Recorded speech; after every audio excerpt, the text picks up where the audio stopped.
I was visiting an old college friend last weekend who had finally bought his version of the American dream, a massive, pristine house in a sprawling new subdivision.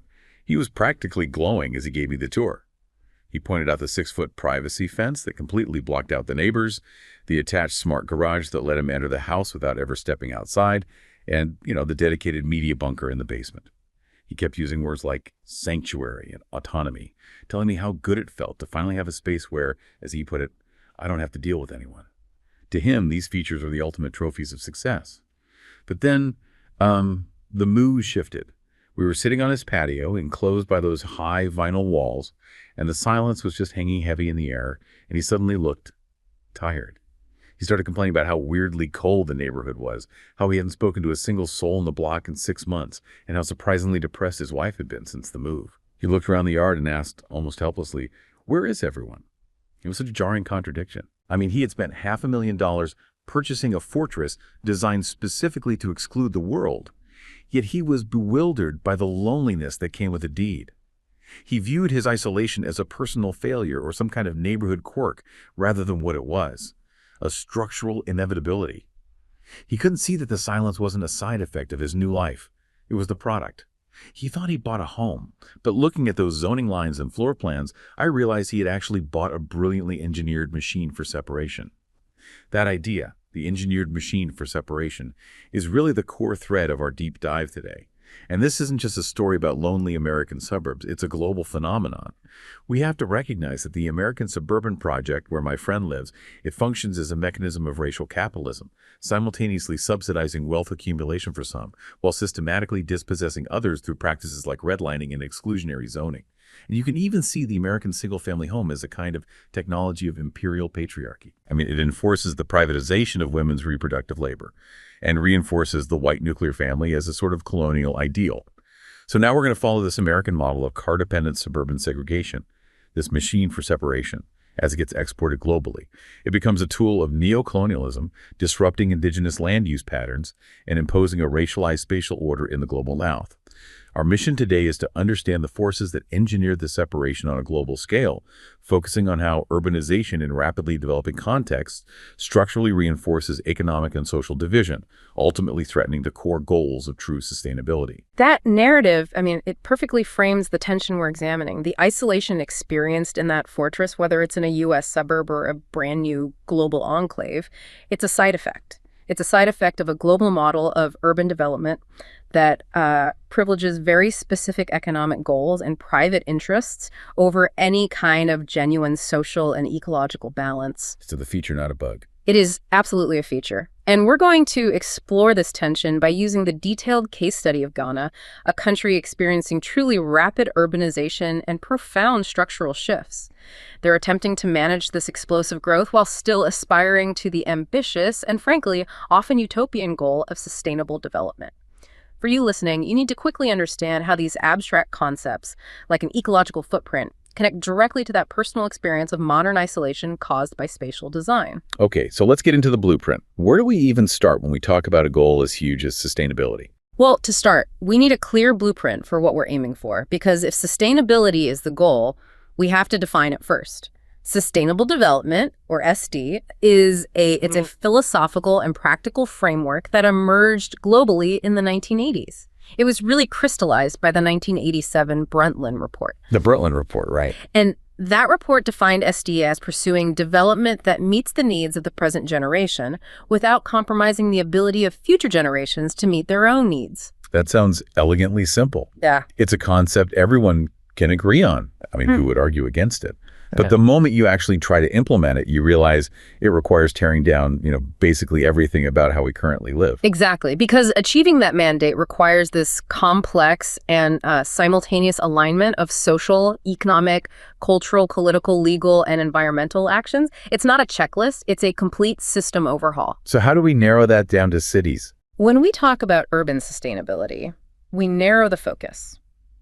It's the desirable state where a city effectively meets the needs of its people, and I mean everyone, without exception, while simultaneously avoiding unacceptable social and environmental impacts. And the most important word in that definition, I think, has to be balance. Absolutely. The overarching goal is a very careful balancing act.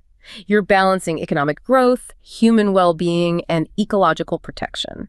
But the foundation of that balance, the absolute bedrock, must be equal opportunities. And that's where the wheels usually fall off. That's where they do.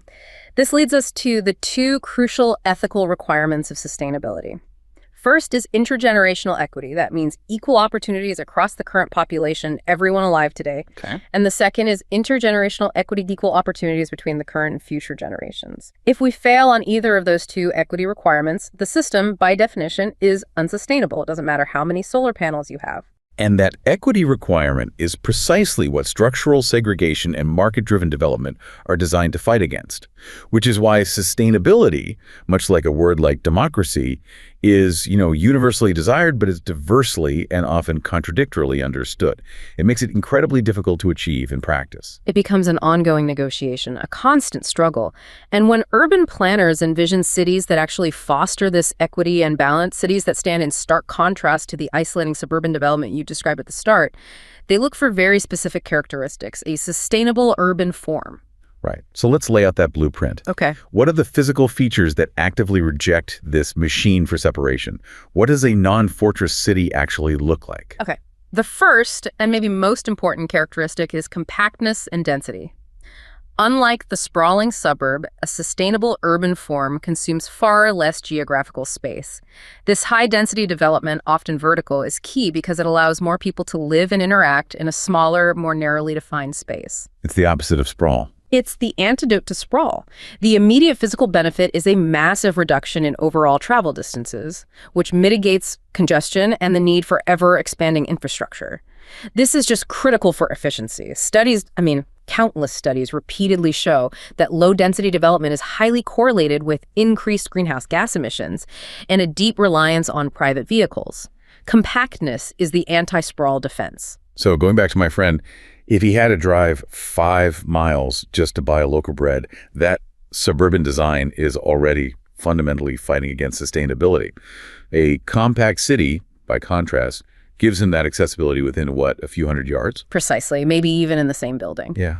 And that accessibility is reinforced by the second characteristic, mixed land use. Okay, so not just houses here, shops over there. Exactly. It refers to the horizontal layering of multiple land uses, residential, commercial, industrial, communal, institutional, and recreational, all at a local or district level. In sprawling cities, these uses are rigidly separated by zoning, which forces those long commutes we talked about. In a sustainable city, the agglomeration of these uses lowers central pressures. It disperses employment, it shortens trips, and it reduces the time and energy cost associated with travel. This design fundamentally acknowledges that people have complex needs that should be met locally. And that directly undermines the need for the private car to be the primary mode of transport, which then leads to the third characteristic, and this one touches directly on the social isolation, the loneliness you mentioned. That is diversity, or social mixing. This is the non-negotiable social pillar of sustainability. It requires heterogeneous housing types and densities, varying household sizes and incomes, and broad representation of different age groups and cultures. So not a neighborhood where every house costs exactly the same and looks the same. Yeah. Not at all. The benefit is twofold. Socially, it builds resilience and community interaction because people from different walks of life actually encounter each other. And practically, it lowers travel demand because people have access to the same local resources regardless of their economic status. But most importantly, it actively prevents the segregation of population segments, which is the physical manifestation of economic inequality. That suburban fortress, my friend's house, built on high walls, private streets, and homogeneous property values. It's designed specifically to prevent this social mixing. Its silence is a sign of its engineered success at exclusion. Yes. And finally, we have sustainable transport. This is the circulatory system. It means enabling movement through systems other than private automobiles, prioritizing walking, cycling, and robust, reliable public transport. So this isn't just about having a bus line, it's about designing for it. Exactly. It requires specific physical design elements, pedestrian-friendly neighborhoods with actual sidewalks, traffic calming measures, excellent street connectivity so you don't have all these dead-end cul-de-sacs. This conserves energy, it reduces emissions, and it promotes physical activity, weaving environmental and public health directly into the urban fabric. So that's the blueprint. It's compact, mixed, diverse, and walkable. But the reality, the really difficult reality, is that the vast majority of new urbanization isn't happening in places that can afford this kind of careful, planned complexity. It's happening in places that are just struggling to keep up. And that is the crucial global pivot. While the developed world contends with its existing sprawl, the crucial global shift is that 90% of future global population growth is projected to occur in the urban areas of less developed countries. And sub-Saharan Africa, or SSA, is the epicenter of this demographic tsunami. But tsunami is a good word for it. It is. It has the highest projected average annual urbanization rate, expected to hit 2.87% by 2050. That could mean 1.3 billion urban citizens on the continent. This shift is unprecedented in human history, both in terms of its speed and its scale. We're talking about an entire continent rapidly reshaping its geography in the span of a few decades. What is the fundamental risk here? I mean, what's the worst-case scenario? The risk is capacity failure. Urbanization in SSA is often proceeding at a speed and scale that fundamentally exceeds the existing technical, financial, and regulatory capacities of local and national governments.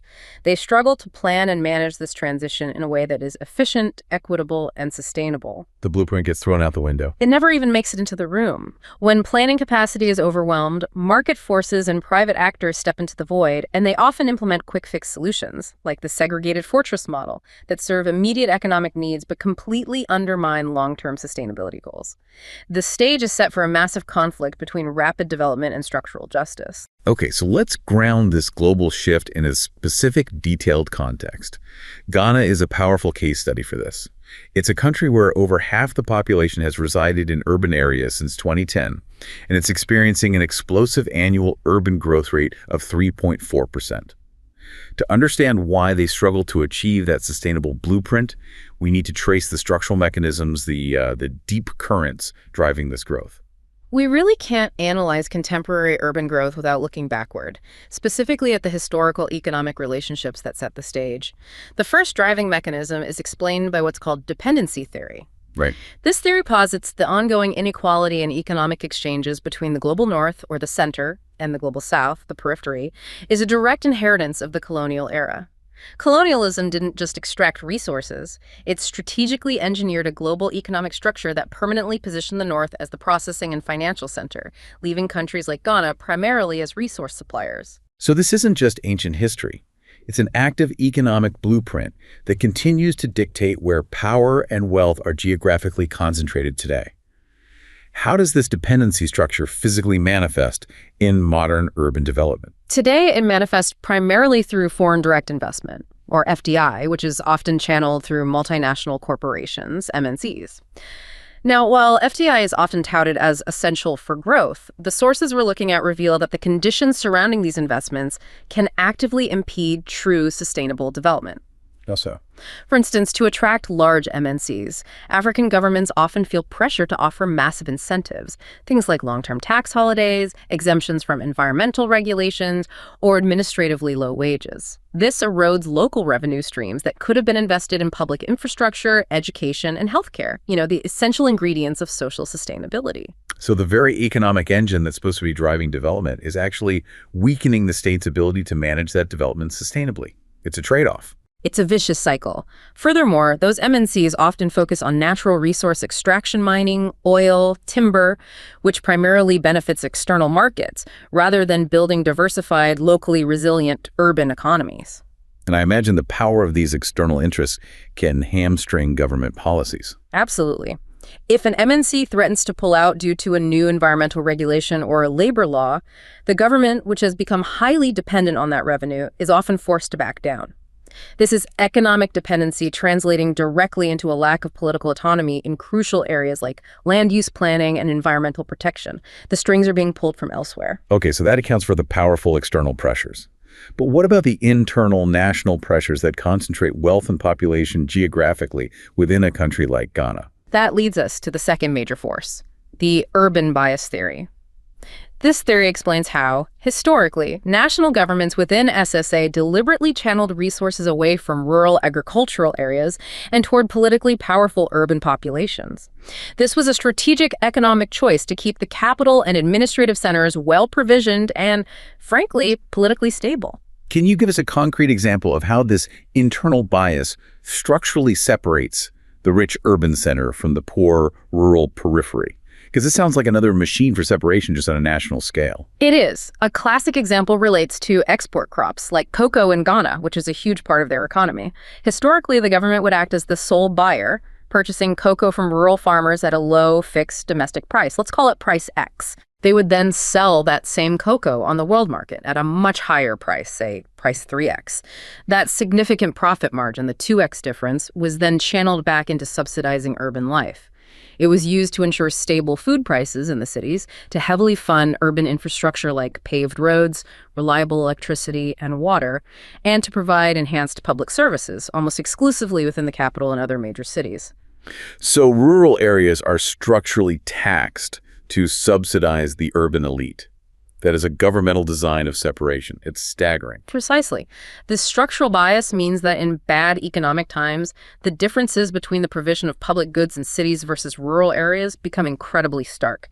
So when rural livelihoods fail due to market shocks or environmental degradation, people flood the cities looking for those subsidized public goods.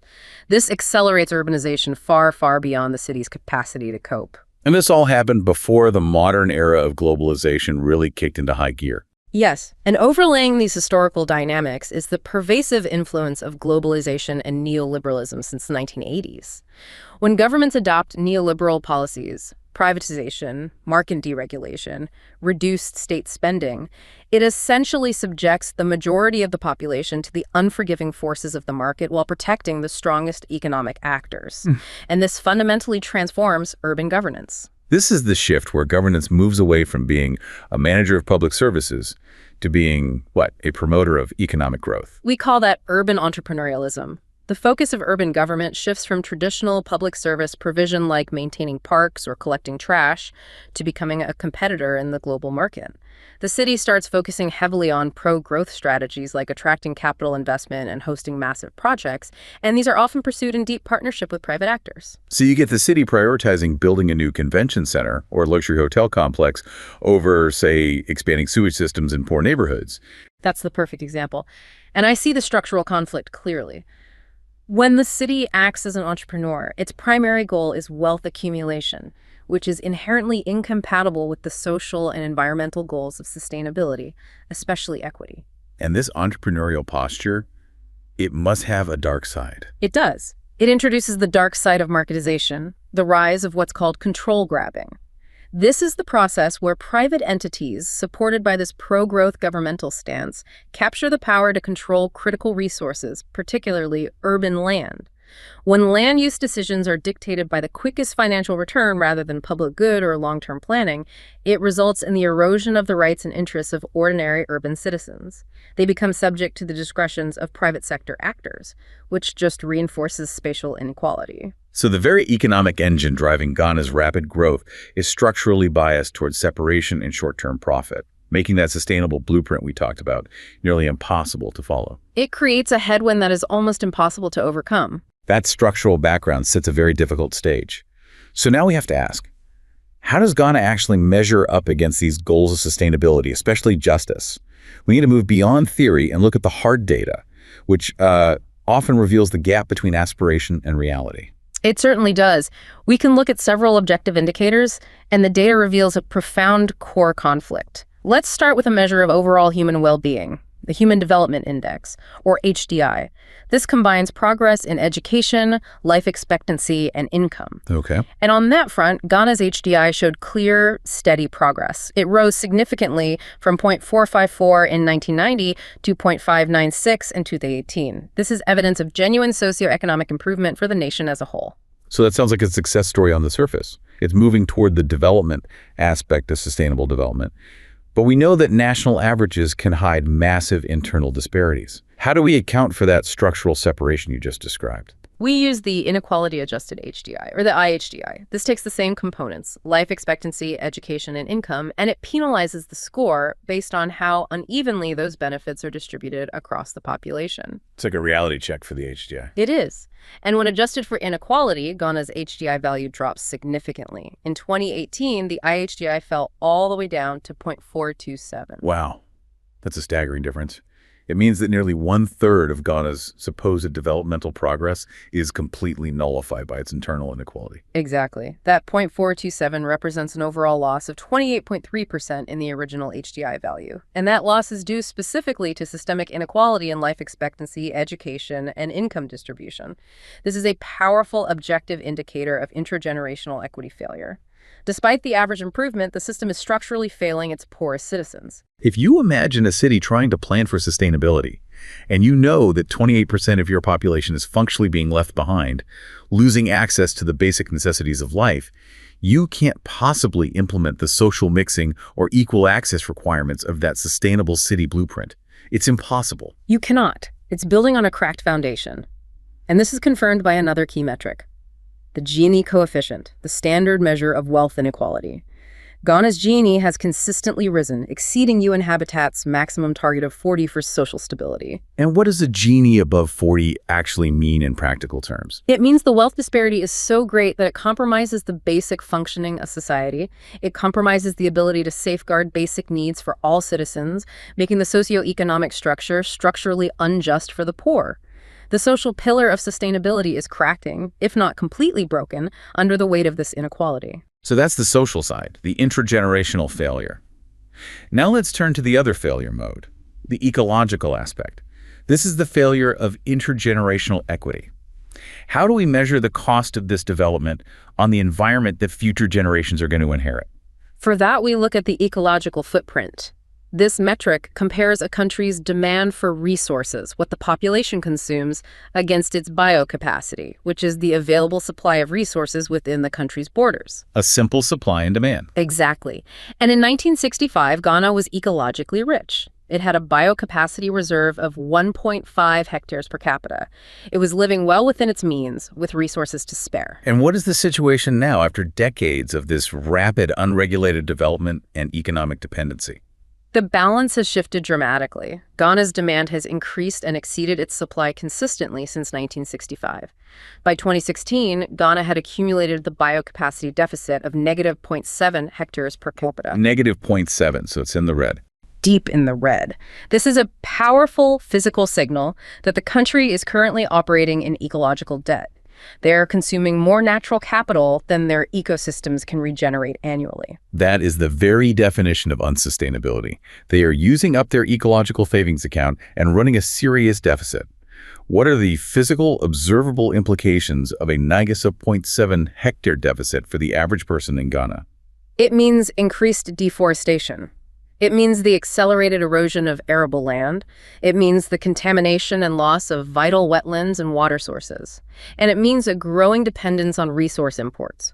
The systemic overexploitation threatens the existence and functions of the vital natural capital that everyone depends on. So it's not an abstract number. Not at all. In practical terms, it is literally compromising the ability of future generations to meet their most basic needs for food, water, and shelter.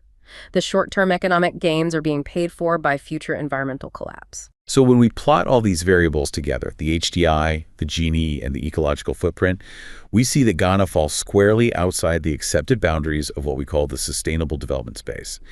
The increase in human well-being shown by the HDI has come at the cost of massive intragenerational injustice and profound ecological degradation. The conclusion is undeniable. Focusing only on socioeconomic development is failing to protect ecological integrity and ensure justice for both the present and future generations. But here's the crucial synthesis that connects the economic failure to the environmental one. Pervasive poverty and rising inequality actually compromise the country's ability to safeguard ecological sustainability. That connection is key. I think this is what people miss. The poor don't destroy the environment because they don't care. They destroy it because they have to survive. Exactly. If you are poor and hungry, your time horizon shrinks to the immediate need of your next meal. You will cut down the nearest forest for firewood, you'll overgraze the most marginal land, and you'll pursue illegal resource extraction because there is no alternative livelihood. Poverty forces short-term, destructive behavior. Meanwhile, the wealthy and the entrenched market interests reinforce their capacity to prevent any necessary environmental protection efforts. They have the resources to lobby against regulations, to push development into fragile zones, or simply to build their fortress somewhere far away from the pollution they create. In essence, rising inequality creates the economic conditions. that structural separation, that physically guarantees environmental destruction. If we do not solve the Gini Coefficient problem, we cannot solve the ecological footprint problem. The fight for sustainability is first and foremost a fight for social and economic justice. So to see these macro drivers and these data deficits in action, we need to zoom in. We need to get on the ground in Ghana's cities. I assume the effects manifest differently depending on the city's economic foundation. They do. We analyzed two key urban areas in the Ashanti region, Kumasi and Obuasi. Okay, so what are the defining characteristics of these two places? Give us the tale of two cities. Kumasi is Ghana's second largest city. It's a major administrative and trading hub, and its growth is driven by classic urbanization economies. It's expanding rapidly at 5% per annum. It's a boomtown. And Obuasi. Obuasi is fundamentally different. It's a mining settlement. Its entire history for over a century has been tied to the resource extraction activities of the mining giant AngloGold Ashanti. This dependence makes its economy incredibly fragile. When the mine halted operations in 2014, the city suffered a massive economic blow, losing thousands of jobs. Operations did resume later, but that shock revealed the vulnerability. So Kumasi is growing structurally, and Obuasi is growing dependently on a single industry. How does this rapid, often chaotic growth physically change the landscape, and how does this relate back to our theme of separation? We observed significant land cover change in both cities. Driven by that population explosion and the market forces we discussed, natural vegetation and agricultural land are being rapidly converted into built-up areas. This is classic uncontrolled urban sprawl. The machine gets built. The machine gets built piece by piece. This expansion results in habitat fragmentation, massive traffic congestion, which increases GHG emissions and productivity losses, and, critically, socio-spatial segregation. And that is the physical manifestation of the machine for separation. When planning fails, the wealthy build out in a way, securing prime land with walls and gates, while the poor are left with inadequate housing and infrastructure in the rapidly developing underserviced periphery. Precisely. The economic pressures drive physical sprawl, and that sprawl physically separates people and activities, making the city functionally less sustainable and reinforcing that Gini Coefficient disparity geographically. You can see the inequality from a satellite image. So now, let's unpack how the citizens living in these specific pressurized environments perceive their own reality. The subjective experience is crucial here because it tells us what people truly prioritize when sustainability is on the line. We surveyed citizens on economic, social, and environmental sustainability, and the economic pulse was overwhelmingly dark. In both cities, the vast majority disagreed or strongly disagreed that it was easy to find a job. 84.6% in Kumasi, and an even higher 88.7% in Obuasi. That level of pessimism is just. It reflects desperation. The economic engine isn't providing the basic foundation of security for almost 90% of the population. For Obuasi, that finding makes visceral sense, given the economic shock of the mine shutdown. The economic reality dictates their entire perspective, which then filters their view of environmental issues. In Obuasi, environmental concerns were acute and physical. A massive 87.4% of respondents strongly disagreed that the air quality and pollution levels were acceptable. Which they wouldn't be in a mining town. Exactly. This is directly correlated with the long-term harmful externalities of mining activities, including heavy metal pollution in the water and general environmental degradation. They are living inside the ecological deficit. So the problem is obvious. People see the pollution, they feel the economic strain. But does that environmental awareness translate into a commitment to ecological stewardship? And this is where the tension becomes the most heartbreaking. This is the priority trap. It leads directly to it. While citizens show general environmental awareness, for example, overwhelmingly agreeing that recycling and reuse of waste materials are important, they overwhelmingly prioritize issues concerned with basic socioeconomic provisions over ecological considerations. Their primary focus is on jobs, affordability, and adequate housing. For many, economic survival trumps ecological stewardship every time. The system is forcing citizens into a tragic choice: immediate survival or long-term environmental health. How long can that destructive cycle feed itself before the land can no longer support any kind of livelihood? That is the fundamental question of intergenerational equity. And we saw this starkly in citizen comments regarding illegal small-scale mining, which is locally known as galamsey. Galamsey, okay. Participants acknowledged that galamsey destroys the land and pollutes the rivers with mercury, making them unusable for drinking or farming. They know it's destructive, yet they pursue it anyway, often defending the practice because there are simply no alternative jobs available to feed their families. The failure of the formal economy creates a survival economy, and that survival economy destroys the environment. That structural reality just reveals that pervasive poverty creates the most immediate and profound barrier to achieving sustainability. You cannot ask a starving person to worry about carbon offsets for 2050. You can't. Furthermore, we confirmed that a person's economic status significantly affects their perception of their city's success. The views of the economically inactive, primarily the unemployed, were the primary drivers of negative differences in perception regarding economic opportunities and services. This highlights, once again, that unemployment and deep poverty structurally challenge sustainable development progress.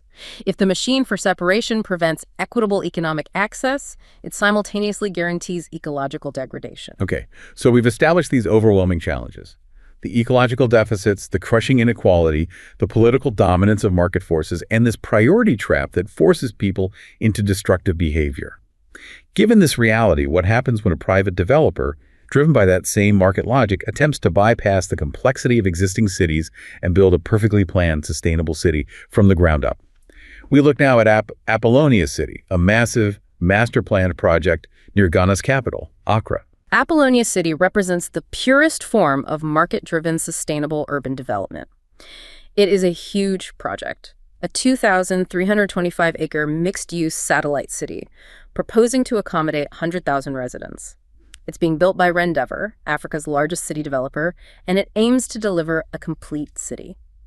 Residential, commercial, retail, and educational infrastructure, all according to international planning standards. It sounds utopian on paper. Yeah. A perfect opportunity to implement that sustainable blueprint we discussed in Section 1. So how does it actually score against those ideal urban forms? It scores moderately well on the technical environmental aspects. It scores high in greening because the master plan mandates significant protected green spaces and tree canopy coverage. That's a plus. It scores moderately in passive solar design and sustainable energy. It's designed to provide a constant electricity supply through dedicated bulk supply points, which is a rare high-value amenity in Ghana, and it offers specific houses fitted with solar panels. And what about mixed use? It also scores moderately on mixed land use by including distinct commercial and industrial zones, aiming to provide employment locally. So it's green, it's modern, it's energy efficient. On the surface, it's a sustainable success story. But the defining feature of the fortress, the exclusion, that has to still be present, right? Absolutely. The defining fatal flaw in its sustainability model is the inclusivity deficit, and this is where it fully becomes an engineered machine for separation, just a shinier, greener one.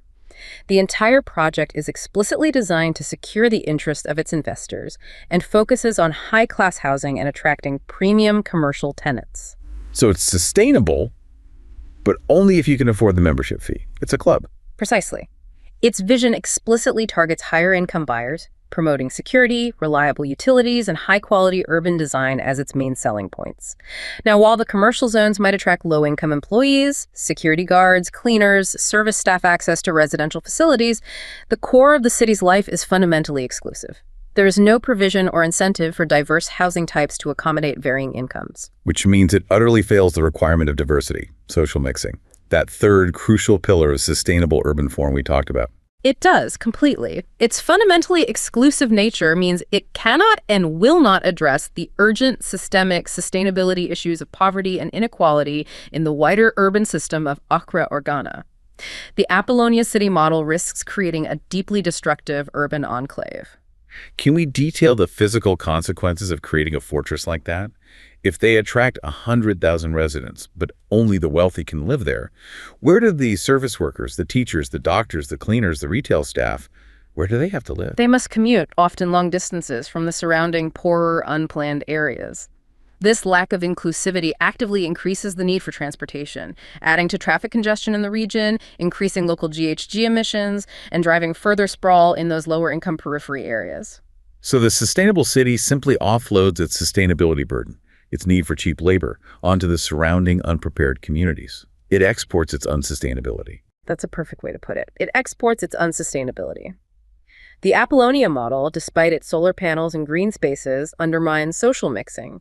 It perpetuates the socio-spatial segregation we already saw due to uncontrolled sprawl in Kumasi and Obuasi, and it actively increases regional unsustainability by forcing these long-distance labor commutes. It uses its sustainability status not as a public good, but as a premium selling point for exclusivity. The irony is just profound. The very market forces that prioritize private profit and investor security are incapable of producing the equitable, inclusive city that genuine sustainability demands. The high walls and perfect design of Apollonia City merely signal who is allowed to participate in this sustainable future and who is structurally excluded. It is the global export of the isolated suburban fortress, my friend Bob. It's the same machine, just with a different warranty. Our deep dive into Ghana confirms this core, painful tension. The pursuit of sustainability in rapidly urbanizing regions is fundamentally constrained. And the constraints are structural. They are. The historical dominance of external economic dependency and internal urban bias, the current prevalence of neoliberal growth priorities, the deep inequality evidenced by the Gini Coefficient, and the powerful market forces that dictate land use and social inclusion. And the macro indicators, they're the system's warning lights flashing red. They are. Ghana's deep ecological deficit and its consistently high position confirm that the current trajectory is ecologically and socially unsustainable in the long run. Any policy success is continually undermined by the failure to integrate environmental, social, and economic dimensions. They often prioritize economic outcomes, the development aspect over social and ecological justice, the sustainable aspect. This approach fails to build true long-term resilience. We started with my friend's silent fortress, an engineered machine for isolation in the developed world. And we found that the very same logic, the prioritization of autonomy and wealth accumulation through spatial segregation, is being exported and replicated in the developing world via projects like Apollonia City. In both cases, the pursuit of a high-class sustainable life is achieved by drawing spatial boundaries and systematically excluding the majority. It translates economic inequality into physical, social coldness. The structural silence and social coldness observed in the perfect fortress, whether it's in a U.S. suburb or a Ghanaian enclave, are not accidents. They are the calculated products of a brilliantly engineered system of spatial and economic inequality. The data confirms that true urban sustainability requires far more than just greener buildings and better technology. It requires a radical ideological shift away from prioritizing wealth accumulation and design separation. It demands acknowledging that no city can truly be sustainable if it systematically denies basic needs and equitable opportunities to a large segment of its population. The structural barriers, whether they are neoliberal policies, exploitative FDI, or exclusionary zoning, must be tackled head-on. Sustainability is not a technical choice. It is a profound choice about justice.